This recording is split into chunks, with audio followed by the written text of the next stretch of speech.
Hi, I'm Steve Ross, and I'm going to say a few things about Kant's moral philosophy. I'm in the midst of teaching a course on moral philosophy at Hunter College, and what I'm going to say here is, in some sense, an adjunct to what's going on in my class, but with luck, this can be of use to anybody who's at all interested in the subject. And I'm just going to make some very general remarks about the overall contours of how I understand Kant's project and what's distinctive about it, what's intriguing and plausible about it. Depending on my stamina and level of clarity, we may or may not get to the categorical imperative test and its distinctive difficulties. We'll just see. But for now, the overall contours of the material. So Kant has this idea that morality is something that we all have a kind of immediate and relatively accurate access to. And we can make a great deal of philosophical progress by exploring some of these very, very deep intuitions that are already kind of commonly held among us.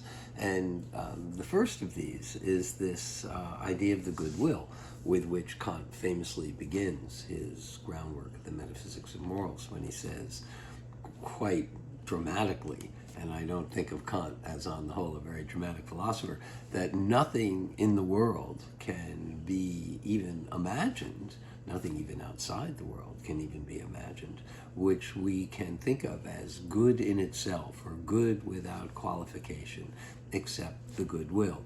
It's a remarkable sentence that there's nothing, not only in existence, but nothing that can even be imagined, that has this stature besides the goodwill. And as is often the case with Kant, it's not always clear what he means, but it is clear what he is ruling out, what he's excluding. And he's kind enough in the next few sentences to make clear what he's excluding. So he gives a list of things that you might, in fact, think of as very worthwhile. He mentions talents like intelligence and virtues like courage, and says these, as desirable as they might be, are not what I would call, what I mean to call, good in themselves. And I'm always a little amused when I think of this, since, when students ask for a letter of recommendation, they generally want exactly just this sort of thing to be mentioned, that they're very intelligent and have great, focus and stamina and the like.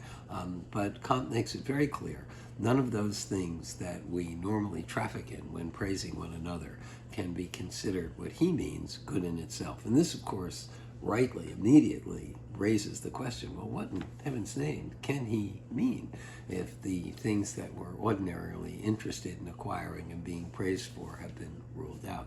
And again, he makes it clear by pointing out, he makes clear what he means. I'm not saying the argument's obviously right. These things, like courage or intelligence, could always be used badly, and they're not admirable when in a villain. I'm not sure he's right about this. They might still be admirable when used badly, but that's another matter. It very quickly leads to what he's trying to get us to see, that the only thing that can be good in itself is the disposition to act well, not whatever qualities of character or talent an individual may have, but it is the disposition to act well that alone can be good in itself. And this Kant calls the goodwill. And Kant thinks that this goodwill is very intuitively a part of how we understand morality. It is the willingness or the disposition to do the right thing simply because it is right. And although, again, what exactly this disposition is may be a bit obscure, it's fairly easy to separate out what it can't be. We all understand how we can do the right thing for all kinds of reasons other than that it is the morally right thing. The shopkeeper, to give Kant's well-worn an example, might give the correct change because it's good for business, or he simply very much enjoys making his customers happy. But this isn't the same as giving the correct change simply because it is the right thing to do. Now, just a digression, let's take it up and get it out of the way. I don't think Kant has any hostility to enjoying doing the right thing. I don't think, if it is the case that you happen to get pleasure from, seeing your fellow man happy, there's anything morally wrong with this. It's just that this is irrelevant to the idea of the goodwill. There's nothing wrong with it. And to the question, how do we know whether we are acting with the goodwill?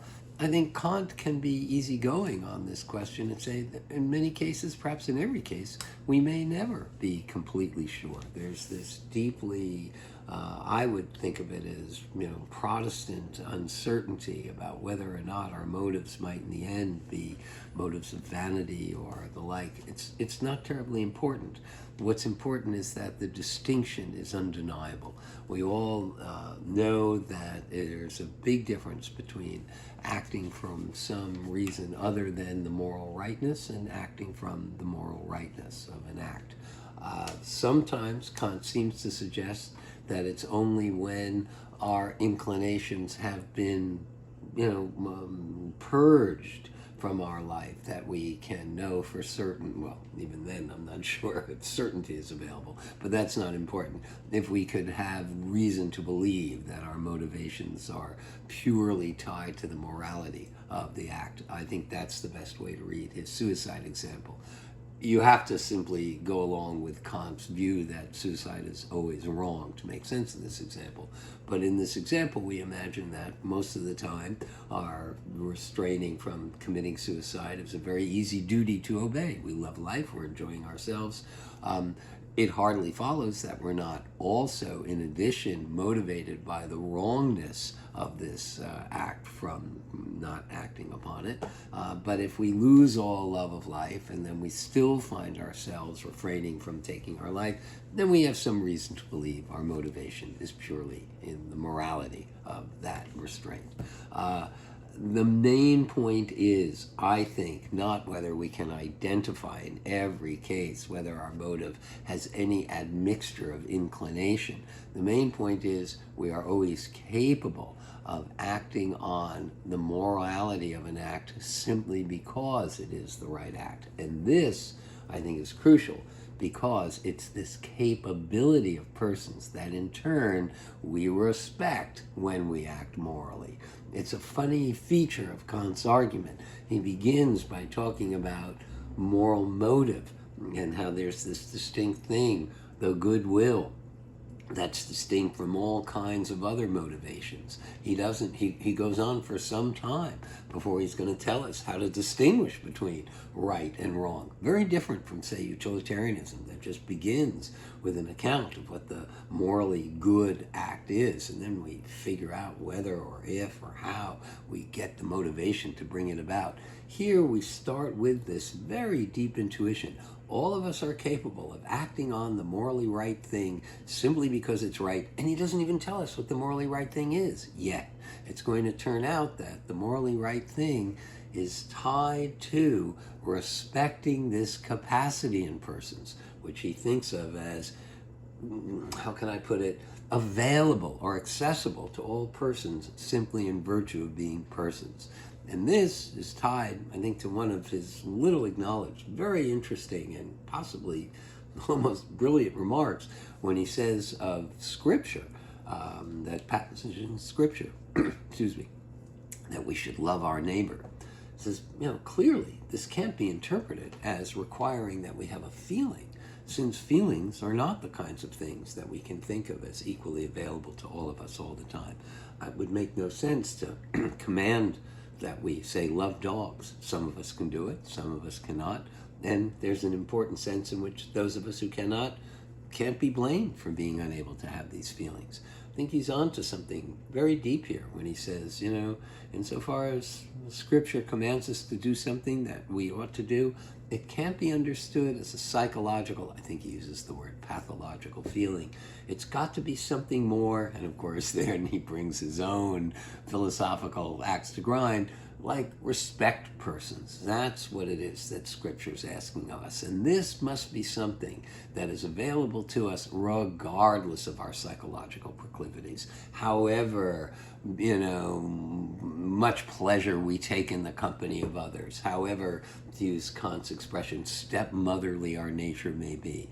He's on to this very deep point that morality must be thought of as commanding us to obey what it requires, regardless of what our psychological dispositions or proclivities may be. And look, many times Kant suggests, he doesn't follow this thought out very thoroughly, look, maybe this is a fantasy. Maybe this is just some made up story. But this is what we think we mean by the idea. If this isn't possible, then yeah, maybe there's no morality. Maybe there's just law and custom and what our families want from us and all these other things of which the reality can never be in doubt. But that's not quite what morality is, which requires a very different kind of structure and account to have the authority and be deserving of the respect that Kant thinks it has for us simply as persons.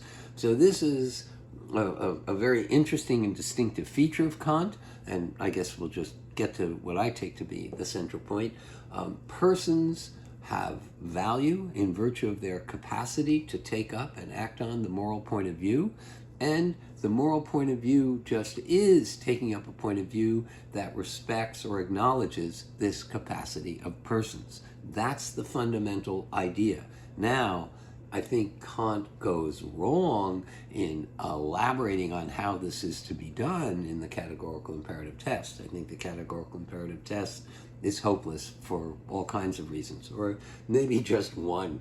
Maybe it's just essentially the fact that Kant, is so hostile to welfare and benefit and ends, and so the test is just boxed in and precluded, I think, from having any helpful directive content. I'll explain that separately.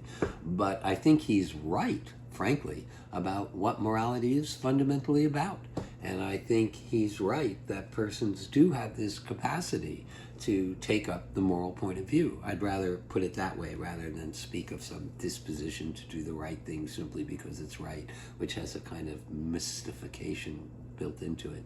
But if we simply say persons have the capacity to take up and act on the moral point of view, this is not an implausible thing to say, and that this capacity is woven into how we think of persons, and further, that this is what it is we respect when we respect persons.